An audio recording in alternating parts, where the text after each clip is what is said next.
something that I made. I know it looks like a crazy, like, one of those conspiracy theory boards, but just hang in there with me. I promise it'll make sense. Um, so when we're doing PBL, it's basically for science, it's engineering design process, right? So we're looking at the engineering over time. And what I broke it down into basically 6 steps. Now, you may have different icons you want to plug and play here, but this is the way that I organized it. So no matter what, whenever you do it, you're always going to, when you start a project, you're always going to introduce a problem, a phenomena, an investigation. So you're doing unanswered questions, right? So these are questions like, hey, what do you guys want to know? What do you want to figure out? What do you like to do? What is still unclear? What do you already know? Based off of that, and those unanswered questions, then the next step is they have to do a research phase. And that's where you use not all 16 icons. I just have those there because you can plug and play which one you need. But they need to go through and research, do an investigation based off of what you want to know. Hey, what are some other questions? Well, how are you going to get that information?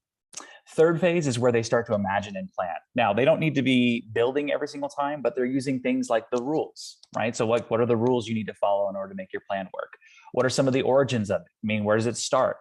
Are there any ethical issues you need to keep in mind? So last year, my students, they built a community garden that told the history of Oklahoma. I know some of you are like, what does that mean? Right. But one of the things they considered was the ethical issues that surrounded, like, we had to make a garden and had to have public access, but they needed to make sure that everybody had access and equal access, right? That's something they need to be iterative with their design. And then also always being back to the big idea. Fourth step is they're creating and building. They're bringing their ideas together and they're designing. Fifth step is they test.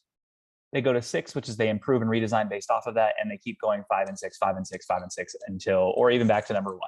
So really today is kind of the way I do it, and PBL should be, is you're doing over time, but as you go through each of those steps, you're asking unanswered questions, you're revisiting, you're adding, you're being metacognitive.